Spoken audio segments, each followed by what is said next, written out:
Brûle ce que tu as adoré, adore ce que tu as brûlé.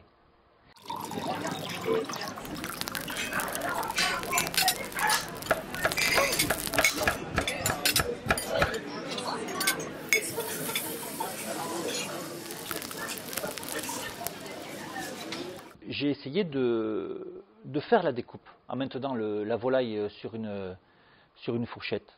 Mais absolument impossible, d'abord de maintenir le poulet, il ne se tient pas au bout d'une fourchette.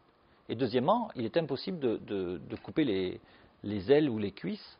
Et comme il y a très peu de sources, je suis allé les chercher en histoire de l'art. La première œuvre qui m'a renseigné, c'est une mosaïque du 5e siècle. Et on y voit un écuyer tranchant qui maintient une volaille en l'air et qui va la découper à la volée. Et on comprend qu'il y a une scénographie de la découpe déjà au temps des Romains. En fait, le geste historique était de même ordre que le geste artistique. C'est-à-dire qu'on retrouve des planches qui présentent le geste de découpe en salle et qui sont identiques à des gestes de danse de la même époque. Je vais m'apercevoir qu'en fait, il y a tout un courant du service en salle qui est très différent de ce que l'on connaît aujourd'hui, puisque c'est un métier qui est un petit peu dans la servitude. Ça n'a pas été le cas pendant des millénaires. Et j'ai développé au lycée hôtelier de Biarritz tout un ensemble de gestes tirés des arts du spectacle, de la danse, de la magie, des arts du cirque, de telle manière à ce que mes élèves, dès le premier cours, travaillent dans une logique d'élégance. Et nous reprenons des gestes qui sont effectivement appliqués directement en restauration. Verser un jus, ça se fait dans beaucoup de restaurants, 90% des restaurants étoilés. Donc nous avons une technique dans laquelle le geste va être pensé pour améliorer l'assiette. Effectivement, les gestes de salle, que ce soit la découpe ou que ce soit des gestes plus simples mais élégants, sont une manière de motiver nos jeunes à choisir ce métier. On a une sorte de névrose sur notre métier.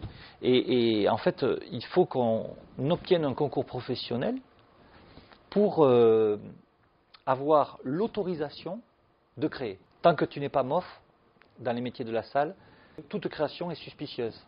Alors qu'en cuisine, il n'y a aucun problème. Le serveur français a une dextérité absolument unique au monde et qu'il faut la conserver.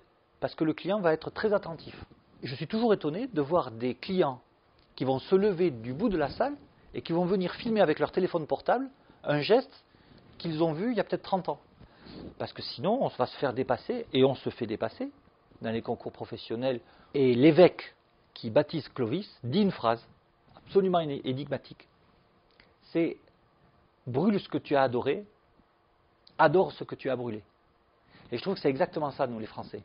C'est-à-dire qu'on va renier ce service en salle, et les grands chefs sont de plus en plus attentifs. Donc je voyais l'autre jour une photo sur les réseaux sociaux de Joël Robuchon en train d'étudier un livre de découpe en salle, ou Régis Marcon qui suit avec attention mes travaux, qui lui-même travaille la selle d'agneau cuite dans le foin. Et moi je suis certain que grâce aux grands chefs français, il y aura un renouveau du geste de service en salle. Il faut simplement qu'on puisse leur apporter quelque chose qui soit au niveau de leur assiette. Ce qu'on ne peut plus faire, c'est une banane flambée posée dans une assiette, ça c'est plus possible. Mais à partir du moment que notre geste va atteindre le niveau de leur cuisine, je pense qu'on aura des interlocuteurs.